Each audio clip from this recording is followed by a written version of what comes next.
As we go through the webinar this afternoon, I will cover the main areas and just let you ask questions as we go. You can place questions in the chat. The conversation is available from the meetings bar, so that little speech bubble next to the two people that is next to the red end call button. If you pop in questions into there, I can pick them up either at a pause point or at the end of the presentation. You'll also at the end be able to unmute your microphone, and I can take questions then as well. I'm just going to swap over from the presentation that you've seen there and go into forms itself. I'm just going to swap screens for everybody.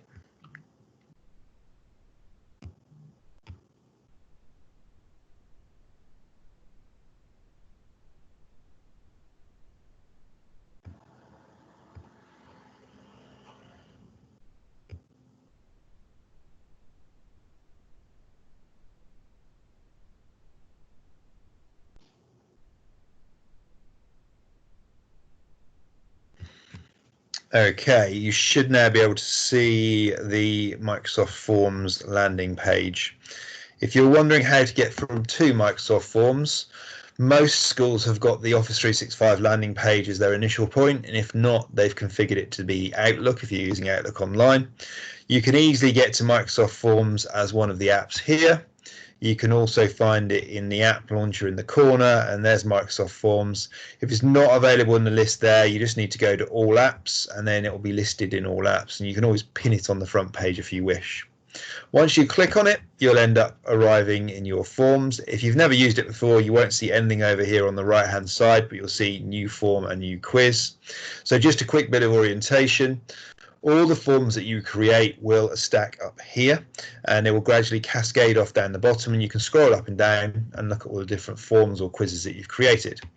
If anybody has shared one with you, they'll sit in here in the Shared with Me tab. Nobody's popped one over to me. And if you've been creating any forms as a group, so you can make a form as an individual, but you can also make a form between a group of you, you will then have them stored in here.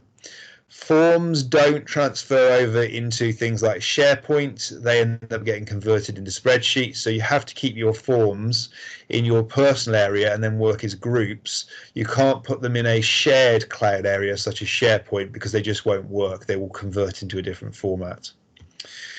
If you want to start a new form for things like, it could be on the admin team surveys, it could be that you want to engage some parents and gather information. So I've seen some schools use this instead of the mid-year checking form where you send out what you hold on them in the MIS system. Some schools have created forms for that purpose. Also, you might have a survey in a class. You might ask some pupils a certain question or check their understanding. The other way of doing it is to make a quiz, and that is entirely teaching and learning focused. And the quiz is used with pupils or students, and you can either check prior learning, do they remember what they did in the last unit or the last topic or the last year, or it could be that you are checking progress in learning at the end of a year or the end of a piece of work, and you want to understand how much they've absorbed and just what they're going to carry forward. So first of all, we'll go look at a form. If you want to make a new form, you can press new form and it comes up with a blank template. So we'll call this test form. And then the way that you add questions is just down here in this very big button. You can have multiple choice, you can have text-based questions, you can have questions to rank things, you can have them by date, and in the arrow that's down the side, you can also have a Likert. You can have files that are uploaded if people are working in Office 365. If I just minimize the corner down there, you could also have what's called a net promoter, which is like a dial or a gauge in a car. All of those I will show you examples of in a minute because I've made a model form, but you would add them from here. So if we did add a multiple choice, the question might be, what is the topic? You might have a question mark. You then might have things in here like cells. You might have electricity, and it could be that you want pupils to just tick the box. When you're ready to add another form, you just click add underneath, and in that question there, you can then, in that section of the form, you can add another question, and it can be a completely different type of question. In the questions itself, you can allow multiple answers. In other words, if you knew that there were two things which could be correct, you can allow pupils to pick, or anyone who's responding to the form to pick. If you know it's got to be a single answer, you would turn off multiple answers. If you want to make sure that the person completing the form actually has to answer the question and can't skip past it, toggling required on means that they can't submit and finalize the answers on their form without putting something in here.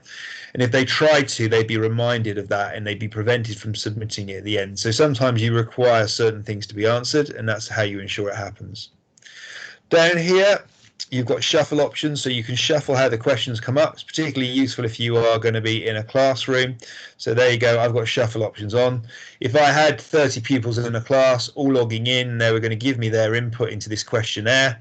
I maybe don't want them to all see the same questions in the same order. So if I enable shuffle options, it will give them the list of questions, but in all different ways. So they couldn't lean over next to their neighbour or share the answers that the other person's giving. They would have to think about what to answer themselves. You can have these radial dots to answer there, but you could also have it as a drop-down menu. So at the moment, I'm looking at this in editing view, but you can see what it would look like from the final perspective of the person filling it in by pressing preview. So if we go into preview, here is my one example question. And at the moment, I'm going to tick one box or the other, and I'm going to submit. I turned off multiple answers. If I'd like to go back and do some more editing, I'm going to press the back button. Once I'm in here, I may decide to re-edit that question, so I click on it. I realise I've missed out a question there, so I'm going to say that I'm going to put in magnetism as an option there. I'd like that there. I'd also like them to be have multiple answers because they might like one more than topic, and I'm going to have a subtitle at the top just so I can give a little bit of explanation. And I might say we would like to know for next year.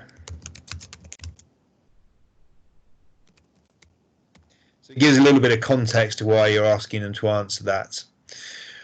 If you've got multiple answers on, it stops you having a drop-down menu. But if I turned multiple answers off, over here, I now get a drop-down option. So instead of ticking the buttons that I had a minute ago, when I go to preview now, I get a drop-down menu, and I've got to pick one of the drop-down options. The reason you can't have multiple answers there is purely because you can't have more than one answer from a drop-down. So if I pick magnetism, it locks into the box, and away I go. One of the other good features about using forms, whether you're sending it to parents or you're out to staff or to pupils, is you've got something called Immersive Reader built in, and it's part of Microsoft Accessibility tools. And if you press that button, it gets rid of the traditional form view, and it brings you into a view where you've just got the text and the question and the options, and then you can have that read to you.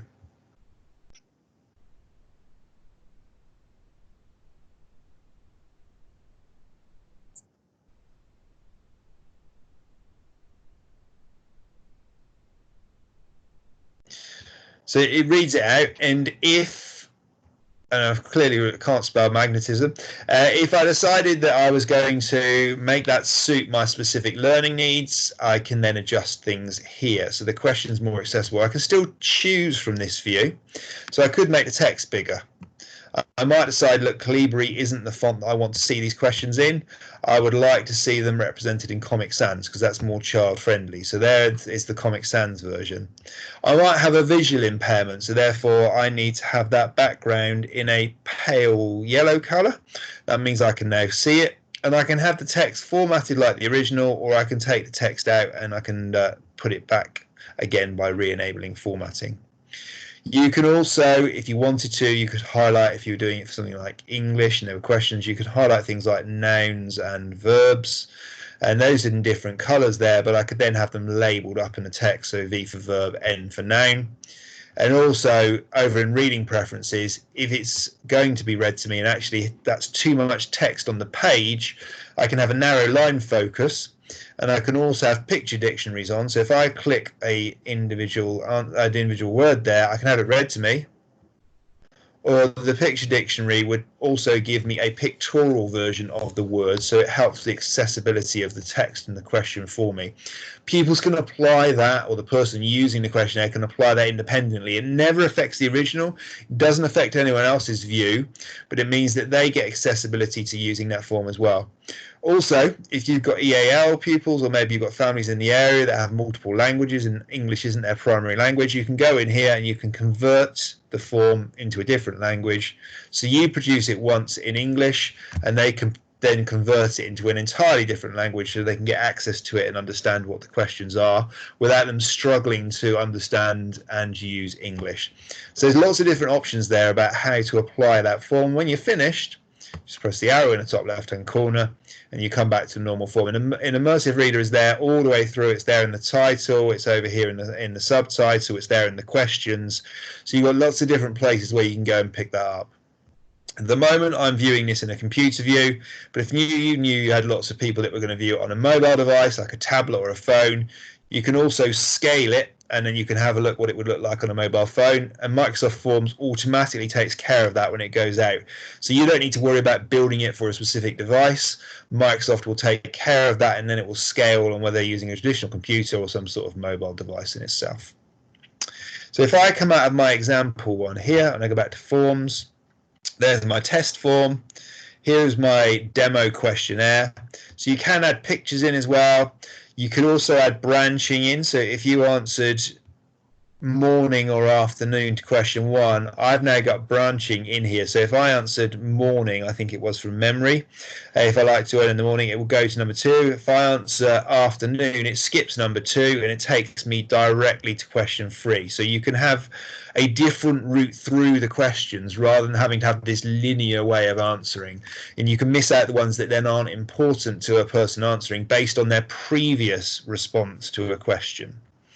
If I want to see what that looks like in preview mode, in here I've got multiple choice, so I can just tick an option, and then you can see depending on whether I tick morning or afternoon, it changes what I go to in the second option. I can rate here by adding stars in, and like I say, it's a 5-star, so maybe I'm going to put in 5 stars there. I'm going to give a date example of when I responded to this, so I'm going to pop it as on the 14th of July. I'm going to rank these questions from top to bottom. So this is one of the ranking examples. I'm going to say that maths is my preferred lesson and English is my least preferred lesson, and that moves science into the middle. You could also have a rating system. So I might be rating my own progress in biology, chemistry and physics. And I might be emerging, I might be expected, or I might be mastery. I might be really excelling in those subjects. So I might say, well, for biology, do you know what, I'm mastery. I'm going to have emerging for chemistry. I'm going to have expected for physics. And then you could ask, well, how likely are they to try something today? I feel quite open to that, so I'm going to say very likely. And then I could upload a file of some of my work, and that was saved back into the OneDrive of the person who created the original form. And what you would see created is a folder that says form submissions or form uploads, and that would go in. So I'm going to go into next. It's broken into 2 sections. So now section 2 doesn't have any questions, but it says it's for future developments, and I'm going to press submit. And then the response will go in, and as a person completing the form, I get the thanks. I can customize this message here. Doesn't have to be thank you, your response was submitted. It might be something more meaningful than that. It could give you an explanation. It could reassure you that the school's found your response.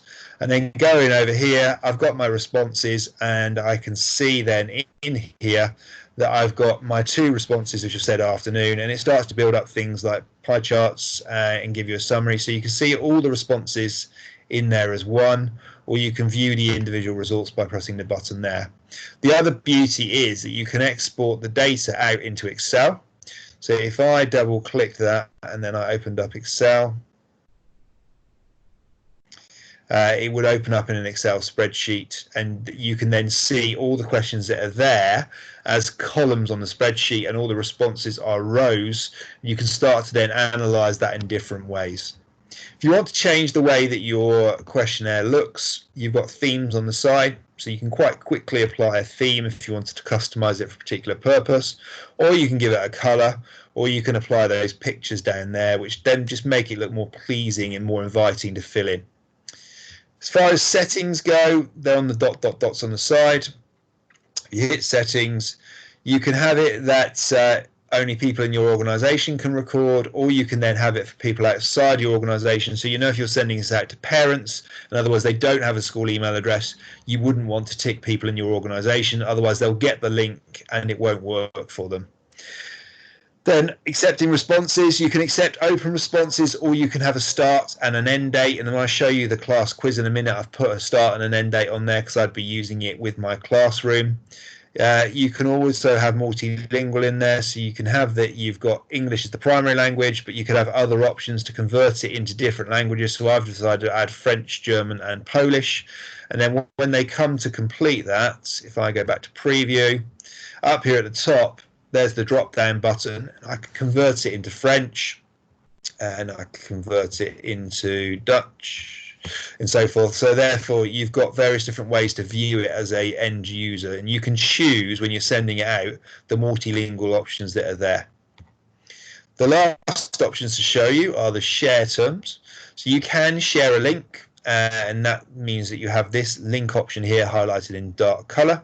If you press copy, then you can choose that link. You can put it in an email, you can embed it on a website if you want them to go to this form. This key that up the top here on this drop down menu, you choose the correct option. So at the moment I've still got it for only people in my organization or for your school. If you want people outside of your school, you need to untick that, and then it will be able to do that. You could get a link to duplicate the form if you want somebody else to take a copy of this and save them reinventing the wheel. They can then edit your version but just change it to suit their purpose. And if you want to invite people to collaborate, this is where you do it. So you get an invite link for them to collaborate.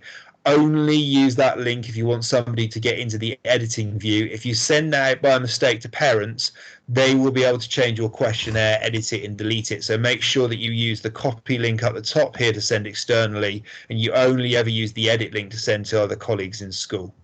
There are other ways to share your form. So you can have a QR code. If you're lucky enough to have tablet devices, or you've got Windows devices that are touchscreen, maybe flip devices, you can use the cameras on there, and the pupils can scan the QR code. So I've printed those and had those around the classroom, and pupils can be quite independent in scanning it, and it just opens up in a tab in their web browser and they can go ahead and fill it in. You can also embed it into a website, so that will tell you by heights and width exactly what size you want it to be. You could also put it into other Microsoft apps, like you could have a form in a Sway. You can put forms in quite a few different places and they'll work quite happily. Or you could email directly from here, and when you press the email button, it will open up your mail app, like my example there. I haven't got mine set up on that particular one. And then you could email it directly out. But most people tend to copy the link and then paste it into the email and then send it through their normal school email, rather than try emailing out from here. Choice is yours. So that's a standard form. And then over here, this is a quiz. So here I've applied a theme and a background.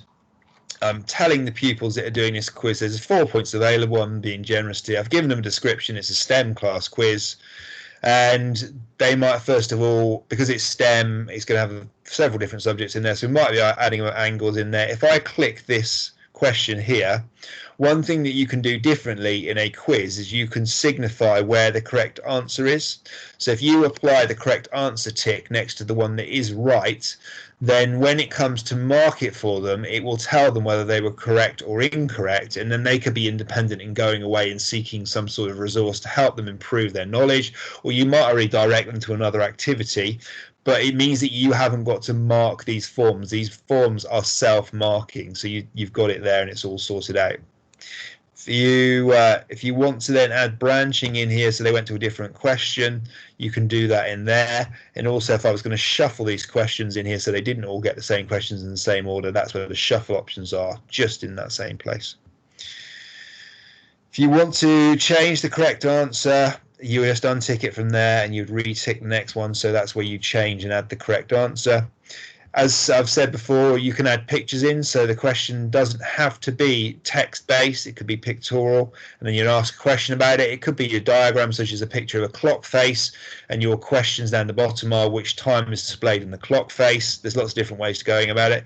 You could give them an answer where they then give a descriptive answer down there. There's no self-marking for that, so you would need to dip in and check their answers. And here you've got some evaluation. So if I go to the preview, this is what it would look like as a pupil. I choose my angles. Here I've got my Immersive Reader again. It tells me how many points are available at the top there because I've assigned my points. I might here be able to click multiple options. No, actually this one's a ranking one. And then down the bottom here, I'm going to give my written explanation about my coding and what that block does in my coding, and then I would submit that back in as a pupil. And then as a teacher, when I come to see my responses from the pupils in my class, I go to the responses tab. I haven't got any in here, but I'd see my 30 responses. It'd tell me my average score. I could either look at it as a summary for the class, or I could look at each pupil individually as well, and then finally export as a spreadsheet. So there's quite a few options as to how you could use those, and those will happily go back into things like Microsoft Teams and class teams. They go out to lots of different places, so you don't have to direct pupils just to go to forms in isolation. You can have it in a natural environment somewhere else, and they just then engage with the form inside Teams, for instance. As far as this afternoon's quick tour of forms is concerned, those are the key areas that I'm going to show you. But I will now come back over to the questions and see if any have appeared in the conversation. Also, if you've got anything that you want to add, you can by all means unmute your microphone and just talk to me. So I've got one question here from Miss Smith. How do you select the correct answer? Hopefully you've just seen that, but I will show you again just in case.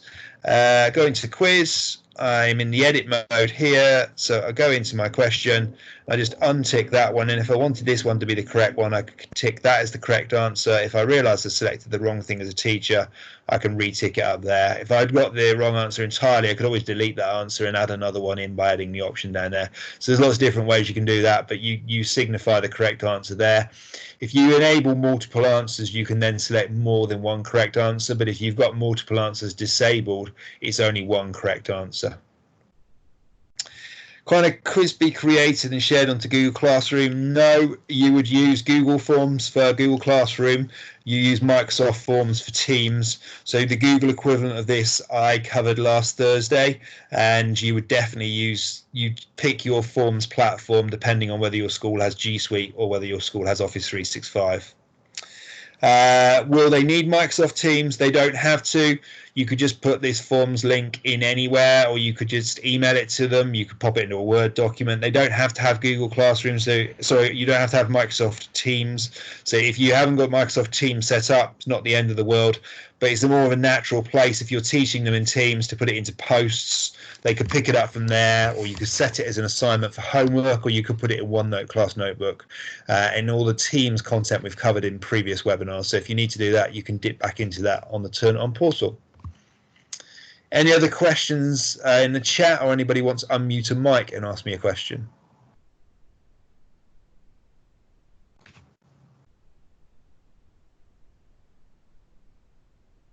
Okay.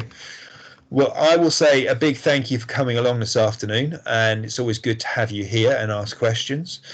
If you are in need of a bit of a one-to-one chat, I'll stay in the room for a little bit before I drop off. But otherwise, I hope the end of term goes well. And the webinars for this term conclude with today, and there won't be any more webinars before the end of term. This is the last one.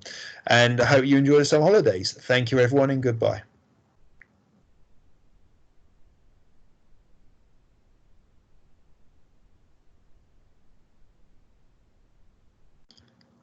Aisha, in answer to your question, Forms is available in G Suite. It's called Google Forms. It's organized slightly differently, and the way it works is different, but there is Google Forms in there.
Just before I leave the meeting, does anybody else have any final questions? Feel free to unmute and ask if you wish. There's only 3 of us left.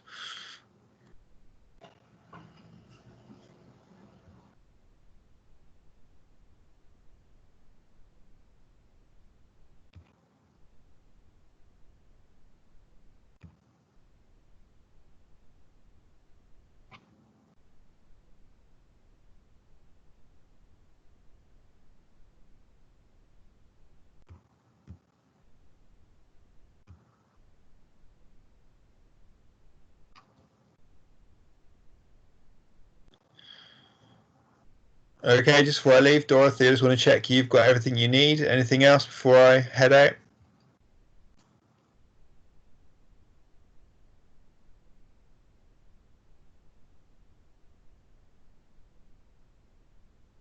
Okay.